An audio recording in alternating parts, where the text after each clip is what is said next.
காலங்கள் சொல்லி சொன்னா அது என்ன செய் பூரண ஆயுசு நாட்கள். அல்லேலூயா. அப்போ கிருபையுடன் இறங்குவேன் என்று சொல்வதை பார்க்கிலும் நித்திய கிருபையுடன் இறங்குவேன். அல்லேலூயா. இமைப்பொழுது உன்னை கைவிட்டு விட்டது உண்மைதான், ஆனால் உருக்கமான இரக்கங்களினால் முடிசூட்டினேன் என்று சொல்லுகிறார். எந்த அளவிற்கு ஒரு விவாகம் செய்த மனைவியானவள் தள்ளப்பட்ட நிலைகளில் இருக்கிறாளோ அவளுடைய மனதும் உள்ளமும் உணர்வுகளிலும் எவ்வளவு வேதனை கொண்டிருப்பாள். என்ன சொல்ல மாட்டேங்க? ஆமா, ஆண்டவர் உங்களோடு என்னோடு பேசி கொண்டிருக்கிறார். இன்றைக்கு கர்த்தர் அந்த மணவாளனுக்கு சோத்திரம் இயேசுவுக்கு ஒப்பிடப்படவும் மணவாட்டி சபைக்கு ஒப்பிடப்படவும் ஏதுவாய் இருக்கிறது என்று உங்களோடு என்னோடு பேசுகிறார். அல்லேலூயா. இன்றைக்கு மணவாட்டி சபை ஒருவேளை சோத்திரம் தள்ளப்பட்ட நிலையிலே காணப்பட்டிருக்கலாம். நீங்கள் தான் சபை. தள்ளப்பட்டிருக்கலாம், கைவிடப்பட்டிருக்கலாம். அல்லேலூயா. முற்றிலும் அவருடைய முகத்தை விட்டு மறைத்து கொள்ளப்படுவதற்கு ஏதுவாய் மணவாட்டி சபையாகிய நீங்கள் நானும் காணப்பட்டிருக்கலாம்.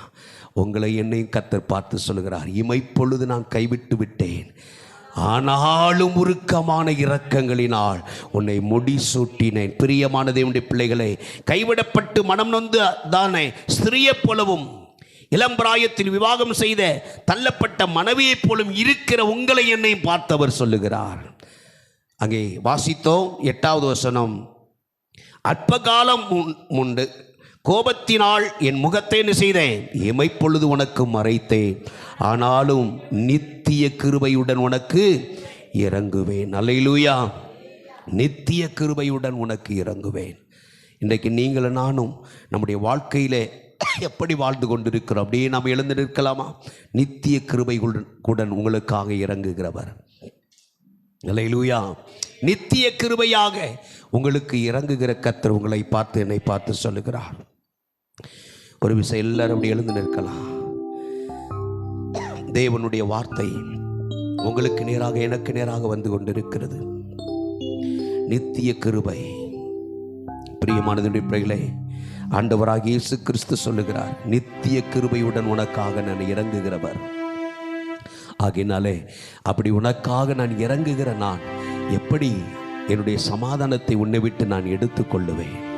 உனக்காக உடன்படிக்கை செய்த அந்த சந்தோஷத்தை உன்னை விட்டு நான் எப்படி திருப்பிக் கொள்ளுவேன்?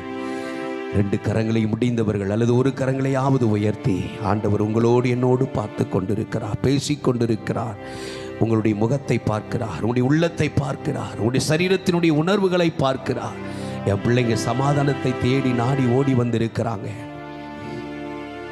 என் பிள்ளைங்க சமாதானத்தை நாடி தேடி ஓடி வந்திருக்கிறாங்க.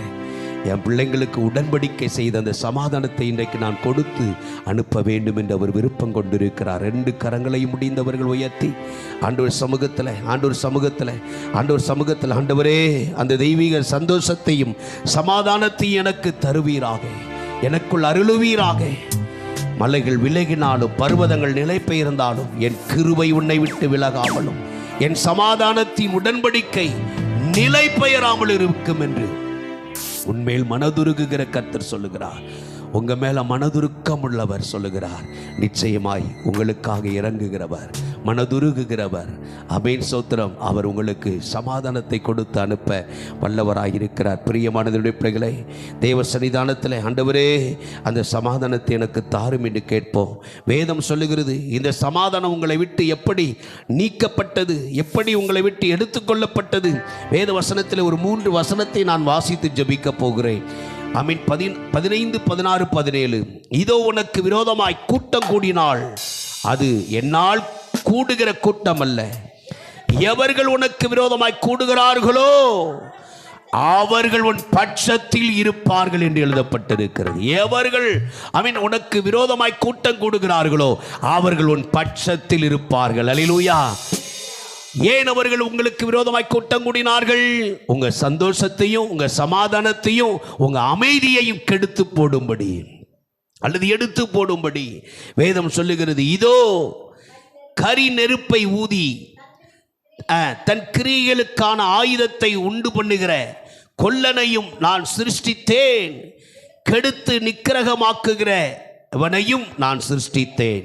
உனக்கு விரோதமாய் உருவாக்கப்படும் எந்த ஆயுதமும் வாய்க்காதே போகும். உனக்கு விரோதமாய் நியாயத்தில் எழும்பும் எந்த நாவையும் நீ என்ன செய்வாய்? குற்றப்படுத்துவாய்.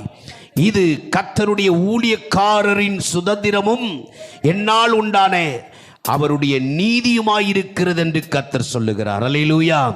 அப்படி இருக்க நான் உனக்கென்று கொடுத்த அந்த மெய் சந்தோஷத்தையும் சமாதானத்தையும் நித்திய மகிழ்ச்சியும் ஆனந்த களிப்பையும் யார் அபகரித்துக் கொள்ள முடியும்? யார் பிரித்தெடுத்துக் கொள்ள முடியும்?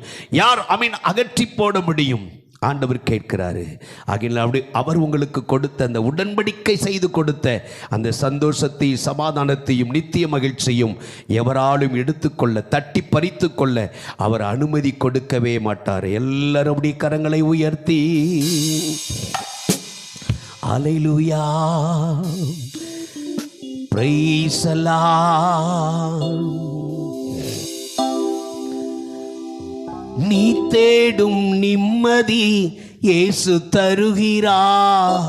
நீ தேடும் நிம்மதி இயேசு தருகிறார். நீ நாடும் விடுதலை அவரிடம் உண்டு. நீ நாடும் விடுதலை பாவம் மன்னிப்பின் நிச்சயத்தை பெற்றுக்கொள்ள வேண்டும். ஐலசா உலகத்தில் ஓரிடம் நீ பெற வேண்டும். ஐலசா பாவம் மன்னிப்பின் பெற்றுக்கொள்ள வேண்டும். பரலோகத்தில் ஓரிடம் நீ பெற வேண்டும்.